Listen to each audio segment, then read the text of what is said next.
Good afternoon, everyone. I am Dr. Minal Vagmare. In the series of disease of field and horticulture crops and their management, today we are going to see our next horticulture crop, that is peach. So, coming to the important disease of peach, that is peach leaf curl. Causal organism is a Taphrina deformans. In this, basically, uh, leaves get first initially converted to the yellowish in color, and after that, it will convert to the pinkish or reddish and bronze in color. And such kind of discoloration of the leaves takes place and which impact the yield of the crop.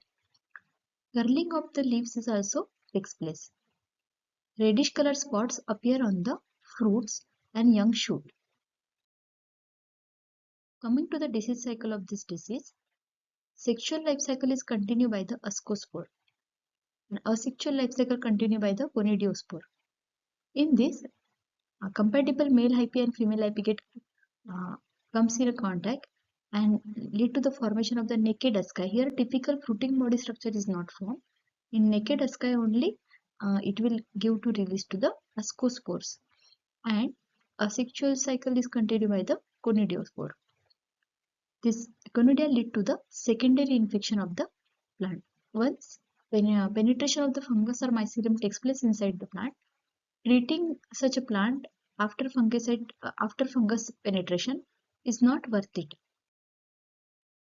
Coming to the management, first important practice of management is pruning. We have to remove and burn the infected shoot with the leaf curl disease at the site of infection below to the 7 to 10 centimeter at the site of infection.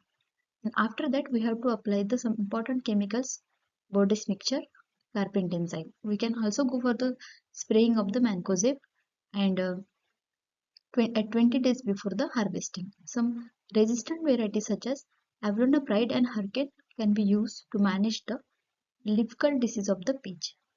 So this is one of the important diseases of peach. Other are minor diseases.